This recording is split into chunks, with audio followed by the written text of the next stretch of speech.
Working in true crime means that I'm frequently in contact with family members who are suffering. In some cases, they're missing a loved one whose life was taken, but there's a unique pain that comes to the family member of missing persons cases. There is no processing of grief when you aren't sure of what the outcome really is.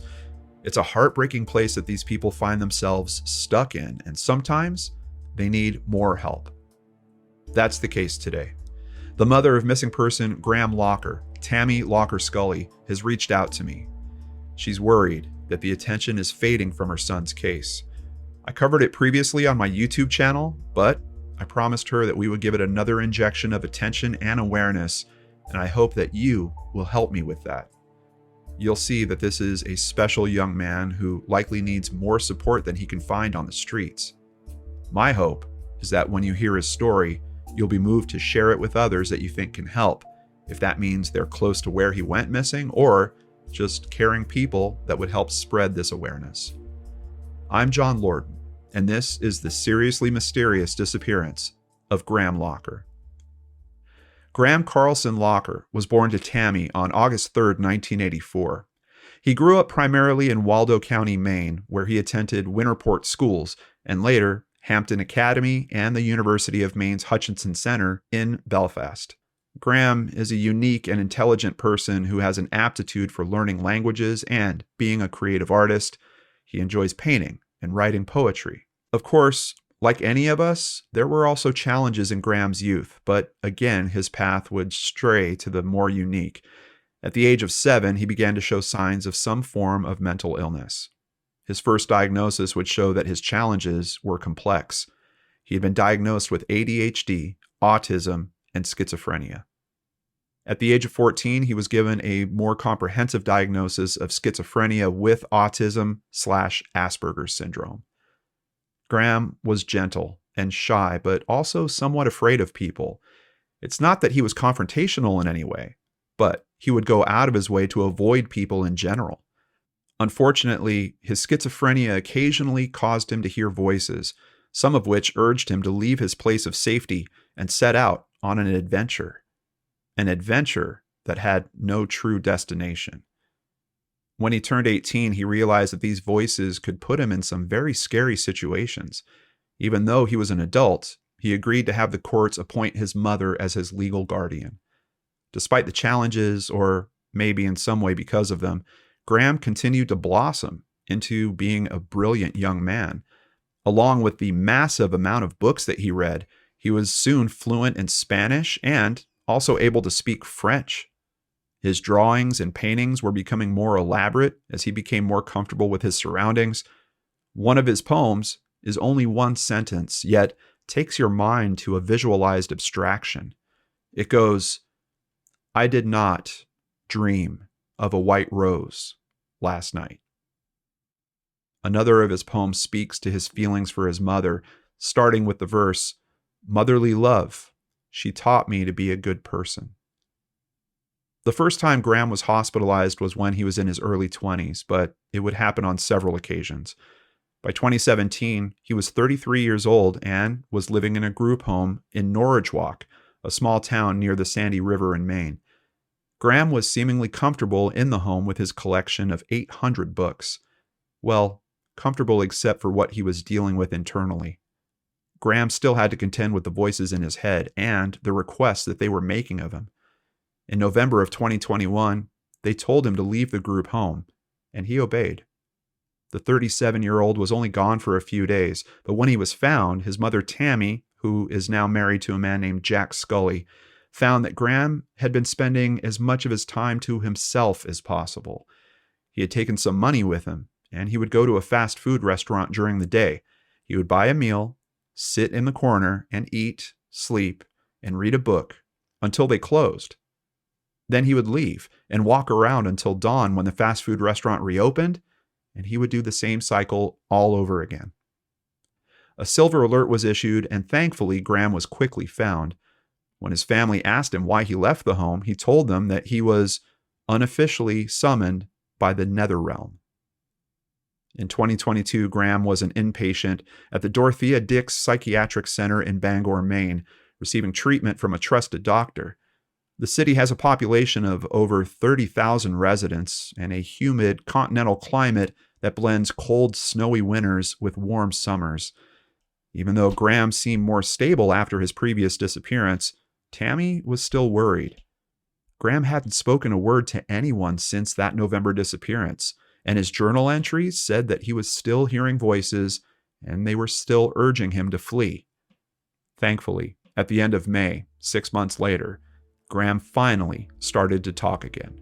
But just 1 week after that, on Monday, June 6th at 4:40 p.m., Graham was offered to take a walk on hospital grounds by a member of the staff, and once outside, he ran as fast as he could into the nearby woods.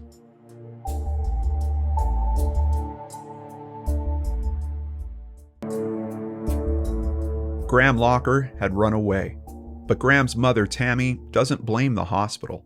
As far as Tammy is concerned, the hospital did everything it was supposed to do in this situation. Dorothea Dix immediately called 911 to report Graham missing, but police delayed informing the public about it, despite his previous missing person status as a silver alert. That evening at 9 p.m., Tammy and Jack, after searching for several hours themselves, went to the police headquarters to meet with the officer in charge of the search, and they were dismayed to learn that a silver alert had not yet been issued. The officer said that he didn't know silver alerts could be used for someone like Graham. He thought those alerts were reserved for elderly people and others with dementia or developmental disabilities. So it seems the officer knew something about the correct criteria, but for some reason didn't understand that it applied to Graham.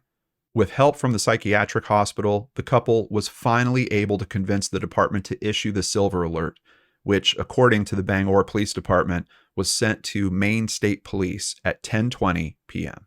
The picture that was used in the alert showed a clean-shaven Graham with short cut hair. Using that photo was an unfortunate choice. That had not been his look for quite a while. When he ran away, he had long hair and a full beard. He also weighed 75 pounds less than the alert stated. Luckily, most of that was rectified by 11:50 p.m. when a new alert was issued with a more recent picture. Tammy and Jack were upset at the whole process, the mistakes, and the extreme effort that it took to get anything done with law enforcement. Quote, "You pretty much have to criminalize your loved ones to get them help. The system responds to criminal activity, such as an observable threat to himself, an actual self-harm attempt, or a threat to another person.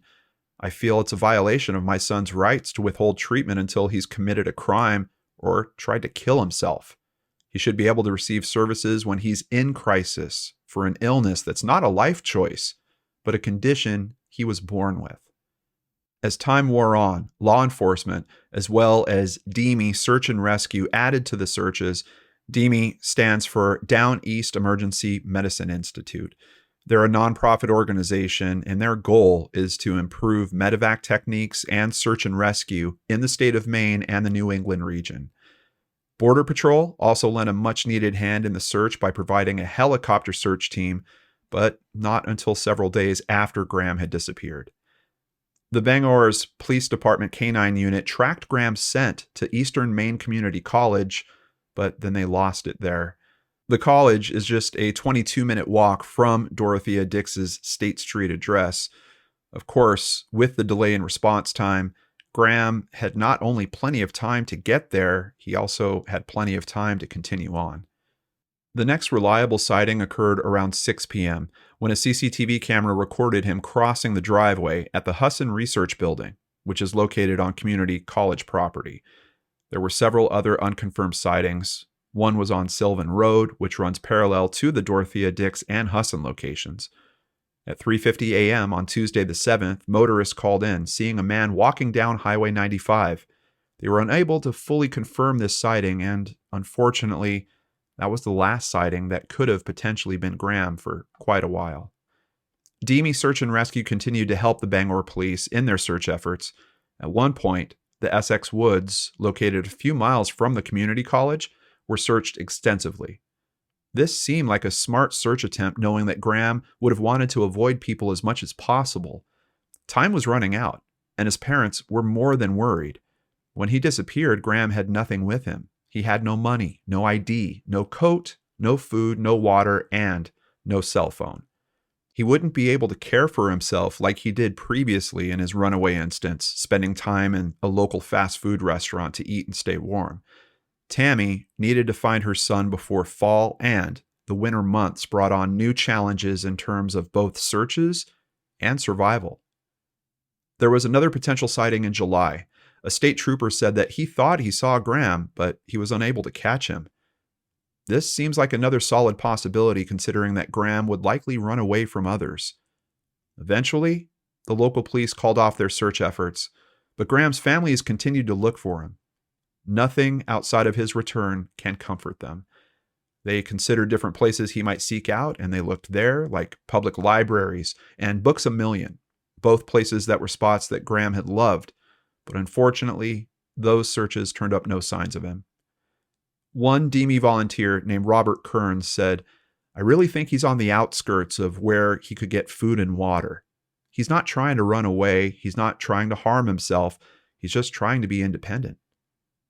It was also a DME volunteer who found the only evidence of Graham since his disappearance.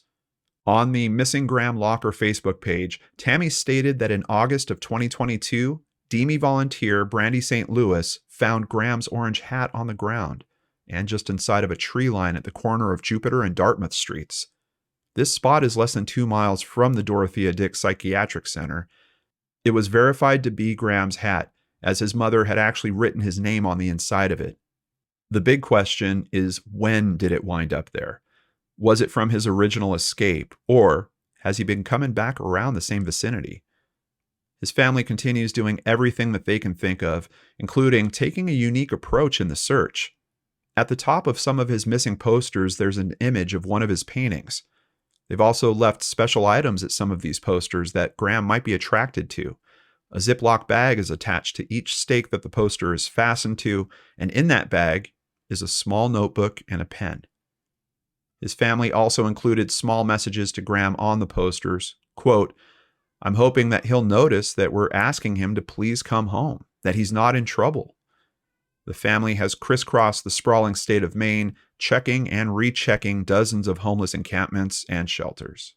Numerous businesses and homeowners have agreed to display his missing posters. On the Missing Graham Lacher Facebook page, his family constantly includes updates on the number of places that have allowed his posters to be hung. They are grateful for every single one of them.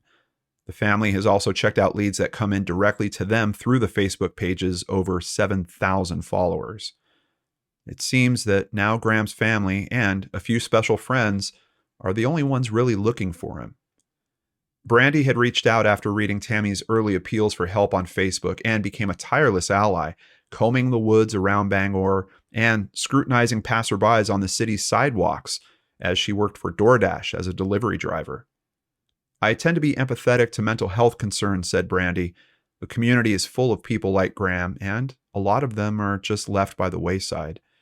She has also recently taken a job at a local homeless shelter, another turn that could be helpful in terms of finding information or possibly even Graham himself. Tammy said it's terrifying knowing her son is out there alone.